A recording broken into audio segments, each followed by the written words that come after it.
These bodies lie here lifeless today because we know who these corrupt politicians are, yet we allow them gallivant freely amongst us with reckless impunity, reckless abandon.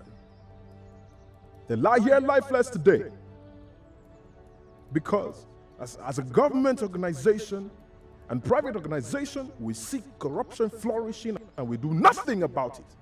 They lie here lifeless today because of every Nigerian citizen that gather in groups, indoors and outdoors, and argue about the state of the nation, about the corruption in this country, but do nothing about it. They don't even have the BVCs to vote these corrupt politicians out. They lie here lifeless today because of every mosque and every church that gathers their members in thousands and hundreds, week in and week out, and don't even mobilize these people to vote these corrupt politicians out. Use your PVCs. Use your PVCs after you pray, because I tell you, you can pray from now till thy kingdom come, but without works, your prayers are dead. Our brothers and sisters feed on wild plants and drink of their own urine so they can quench their thirst from the scorching sun of the Sahara while they cross in search of greener pasture. And above that same Sahara, 35,000 feet above, we have these men sitting in their luxurious jets, sipping on expensive wine and corseted in their first-class seats while they loot away our national treasure into banks in the United Kingdom. Thousands of your brothers and sisters, your sons and daughters, are fed on by sea creatures and sharks while their boat capsized in the Mediterranean Sea, all because they were looking for greener pastures in a foreign land. And then you have these men sitting their ugly, grotesque backsides on beaches in Malaga, Malibu, feeding on foods gotten from the same creatures that have for so long fed on your long-lost, youthful compatriots. But today ends the reign of terror with this evil that they've done.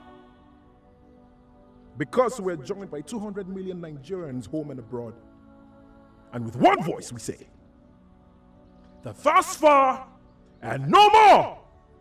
These bodies lying here today, they're crying out for vengeance. But not only for themselves. They cry out for vengeance for those who have lost their lives in accidents on our horrible roads that have been commissioned to be fixed, but these men embezzle every single penny that have been put aside for these roads.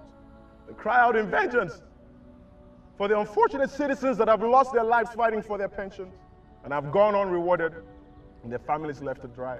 They cry out in vengeance for those that have lost their lives in civil and religious crisis masterminded by these evil geniuses.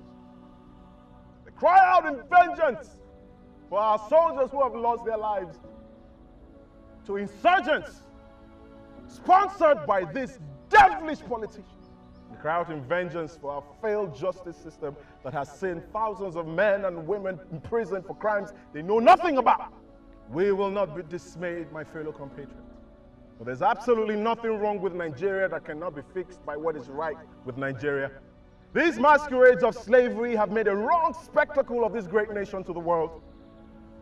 But together we will reconstruct the headlines and change the narrative. From our schools to our churches and our mosques, from our offices to organizations and our fora, from door to door and on every media platform, declare that henceforth there will be no peace for the wicked. Nigerians may have been slow, but we are not weak.